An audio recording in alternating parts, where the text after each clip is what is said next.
Hola a todos, les vengo con la terrorífica historia de la momia de Amen-Ra. Si así es, no es Amon-Ra, es una momia maldita que jamás se la volvió a encontrar. Es la momia que transportaba el Titanic, algo que no se sabía nunca. A misterios, mitos y creencias extraordinarias, una de esas leyendas famosas gira en torno a la momia de una sacerdotisa egipcia llamada Amen-Ra y la maldición que dejó tras su muerte y posterior momificación. Vivió alrededor del año 1500 a.C.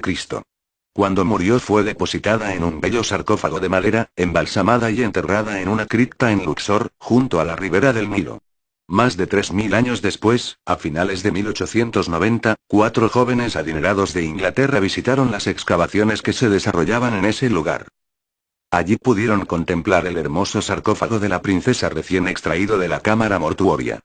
Pujaron por él hasta que uno de ellos fijó una suma demasiado alta para los demás e hizo que algunos nativos trasladaran la valiosa pieza a su hotel. Horas más tarde, el nuevo propietario del sarcófago se internó solo en las arenas del desierto y no volvió a ser visto jamás.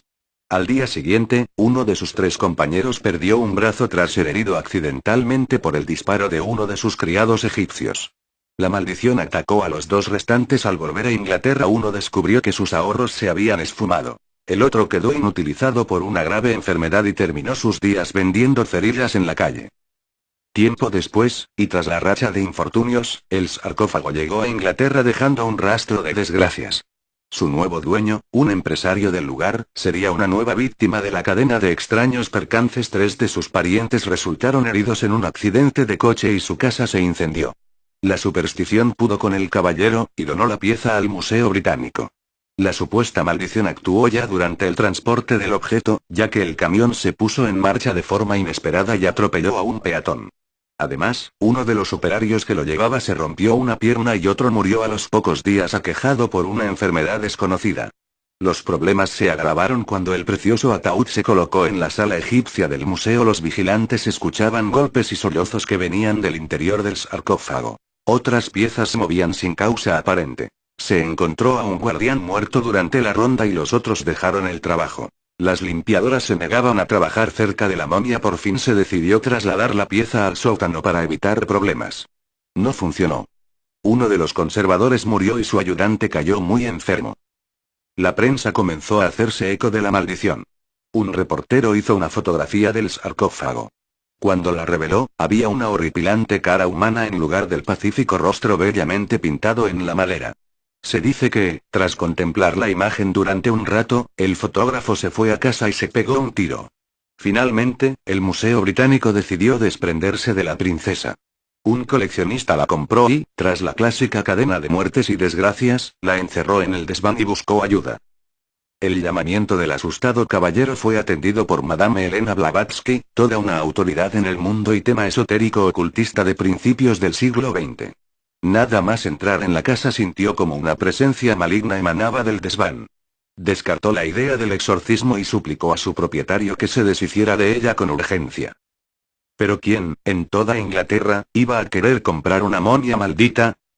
Al fin apareció un interesado por la momia, alguien que estaba dispuesto a correr los riesgos de llevársela para su casa. Se trataba de un escéptico y muy terco arqueólogo norteamericano quien, en un arranque de desatino, falta de cordura y carencia de sentido común, pagó un precio bastante alto por la momia, tomó todo tipo de precauciones y puso todo en estudiado y escrupuloso orden para su traslado a Nueva York.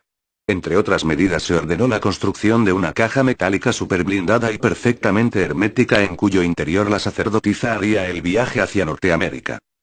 Se producía ese año una situación especial que aprovechó este rico y excéntrico coleccionista para reforzar todas las medidas de seguridad que ya se habían tomado para el traslado de la momia. Y es que en breve partiría de Inglaterra hacia Norteamérica en su viaje inaugural un lujoso barco que estaba construido de manera tal que, pasase lo que pasase, nunca podía naufragar porque era insumergible. En abril de 1912, el nuevo dueño de la momia de la sacerdotisa de la Amon-Ra escoltó su tesoro recién comprado hasta el barco en que harían la travesía con destino final, tanto para él, como para la momia, como para otros 1500 acompañantes hacia el fondo del océano Atlántico. Entonces ahora se entiende por qué, cuando pudieron ser recuperados los primeros objetos del Titanic en el año 1986, los científicos tenían tanta expectación con una cierta caja metálica que viajaba en las bodegas del Titanic y sobre la cual evadían los comentarios. Una caja que fue extraída ese mismo año, que fue abierta frente a las cámaras de televisión. En verdad tenemos que inclinarnos con mucho respeto ante los ingenieros que la diseñaron y también ante los obreros que la construyeron porque no le había entrado nada de humedad al cabo de más de 90 años de estar sumergida a 4 kilómetros de profundidad, pero, la caja que todos pudieron ver y que solo unos pocos recordaban lo que debía contener estaba totalmente vacía.